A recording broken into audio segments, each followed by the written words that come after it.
bagaimana proses penghitungan suara yang dilakukan oleh Komisi Pemilihan Umum.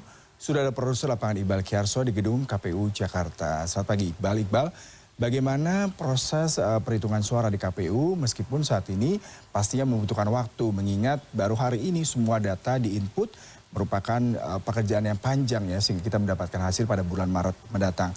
Silakan dengan laporan Anda.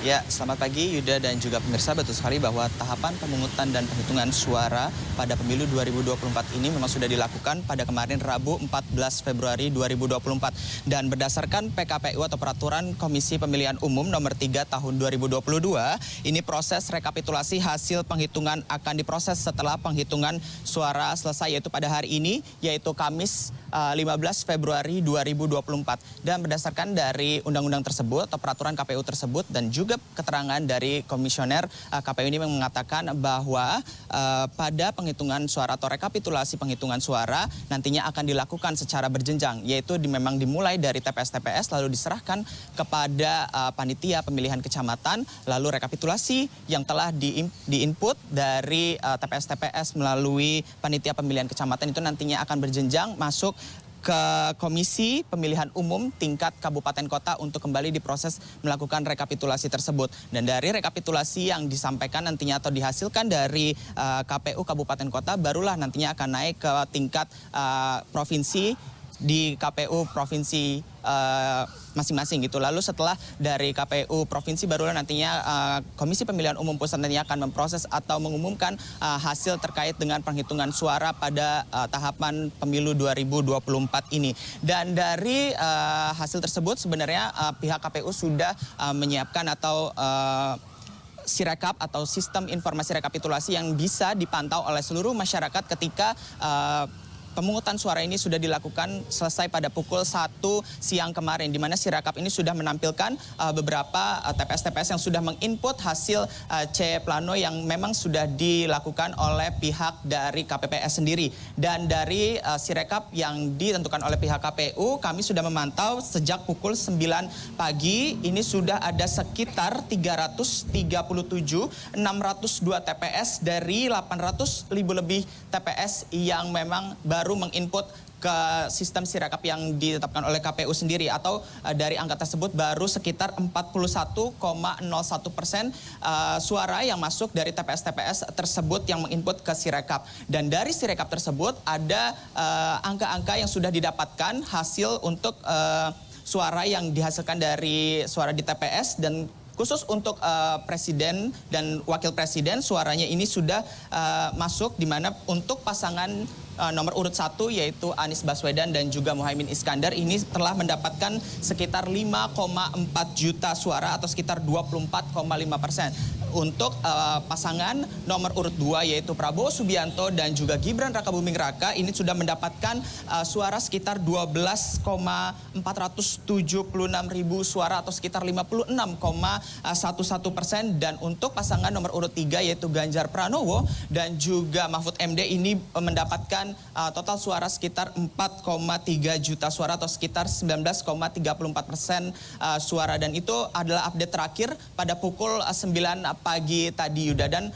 untuk terkait dengan hal lainnya, di mana pada dari TPS-TPS yang telah tadi disebutkan yaitu sekitar 337.602 TPS yang diinput, ini tentunya pihak KPU masih akan memastikan hasil real count-nya, karena memang rekapitulasi ini masih bisa berubah karena masih banyak TPS-TPS yang belum menginput hasil C Planonya untuk dipantau bersama-sama baik masyarakat maupun tim pemantau sendiri, di mana kecurangan-kecurangan mungkin akan diduga adanya kecurangan-kecurangan yang masuk, karena dari informasi yang kami dapatkan atau kami kulik dari Sirekap tersebut ada beberapa data yang tidak sesuai. Artinya di hasil C Plano tersebut sendiri ada angka yang tidak sesuai ketika masuk ke Sirekap. Misalnya pada daerah Depok itu ada sekitar 100 suara pada pasangan calon tertentu, di mana di Sirekap hasilnya bisa mencapai 600 suara. Padahal DPT di TPS tersebut hanya berkisar 300. Dan oleh karena itu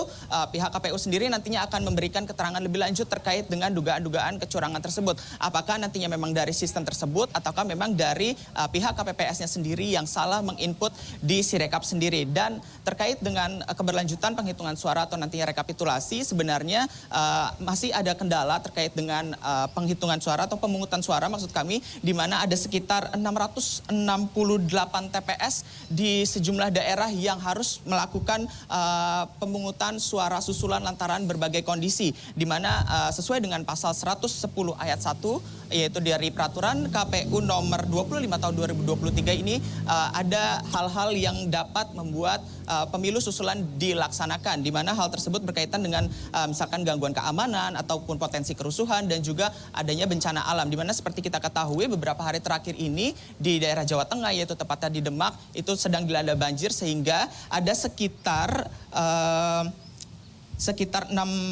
108 TPS di daerah Demak yang harus melakukan pemungutan suara susulan. Dan beberapa daerah lain seperti di Batam, ini karena kekurangan surat suara, ini ada sekitar 8 TPS yang harus melakukan pemungutan suara susulan. Dan di daerah lain, di mana di daerah Kabupaten Paniai dan juga Kabupaten Puncak Jaya, Papua Tengah, ini sempat terjadi pengrusakan kotak suara atau surat suara, sehingga sekitar 92 TPS dan juga 456 TPS di Kabupaten Puncak Jaya ini harus melakukan pemilu susulan, sehingga proses rekapitulasi nantinya juga akan berpengaruh. Dan tentunya kami memantau terus apakah nantinya akan berjalan, karena pihak KPU sendiri punya waktu sekitar 35 hari tertanggal dari 15 Februari 2024 hingga 19 Maret 2024 nanti itu akan melakukan proses rekapitulasi untuk real count-nya sendiri. Yuda.